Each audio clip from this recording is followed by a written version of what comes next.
بس حضرت موسیٰ علیہ السلام جب ایک جگہ پر جاتے ہیں تبلیغ کرنے کے لیے، بات مکمل، جب وہاں پر تبلیغ کی، واپس آ گئے، ایک شخص وہاں پر چرواہا، بکریاں چرانے والا، وہ ایک عصا لیتا ہے۔ حضرت موسیٰ علیہ السلام کے پاس ہر وقت ایک عصا موجود تھا، جو معجزہ تھا ان کا۔ وہ بات کرتے، اس سے بھوک لگتی، اسے جو ہے وہ کھیت میں گاڑ دیتے، اس کے اوپر پھل لگ جاتا، اسے جو ہے وہ کفار کے سامنے پھینکتے، وہ اژدہا بن جاتا۔ وہ عصا تھا، وہ ہاتھ میں رکھ کر فرماتے، او لوگو اللہ وحدہ لا شریک ہے، اے لوگو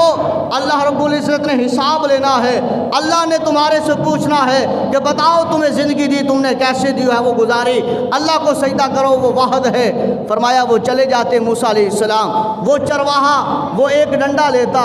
اپنے سر پر کپڑا باندھتا اور اپنا سٹائل، اپنا انداز موسیٰ علیہ السلام والا اپناتا، اور اپنا کر لوگوں کو اکٹھا کر کے کہتا، اے لوگو اللہ کو مان لو، اے لوگو اللہ کو سجدہ کر لو، اے لوگو اللہ کی پاک بارگاہ میں جھک جاؤ۔ اس کا اصل مقصد حضرت موسیٰ علیہ السلام کی نقل اتارنا تھا۔ اللہ رب العزت کی پاک بارگاہ میں موسیٰ کلیم نے عرض کیا، اللہ یہ قوم نہیں مانتی، اللہ نے عذاب بھیجا، قوم تباہ ہو گئی۔ موسیٰ علیہ السلام کا گزر وہاں سے ہوا، وہ چرواہا صحیح سلامت موجود ہے، وہ وہاں پر اسی طرح کچھ پتھر رکھ کر کہہ رہا ہے، اللہ کو مانو، اللہ تبارک و تعالیٰ کو سجدہ کرو، وہ واحد ہے، وہ لا شریک ہے، وہ مبرہ ہے، وہ منزہ ہے، وہ اعلیٰ ہے، وہ عرفہ ہے۔ موسیٰ کلیم نے عرض کیا،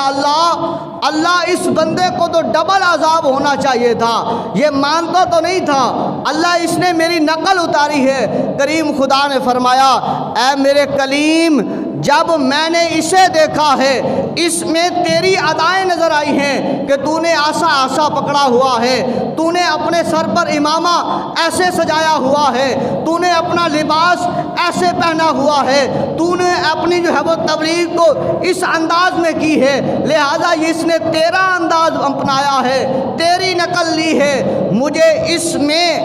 تیو نظر آیا ہے، تیری سیرت نظر آئی ہے، اس لیے میں نے باقیوں کو ہلاک کر دیا ہے، اسے محفوظ کر دیا ہے تیری ادا کو اپنانے کی وجہ سے۔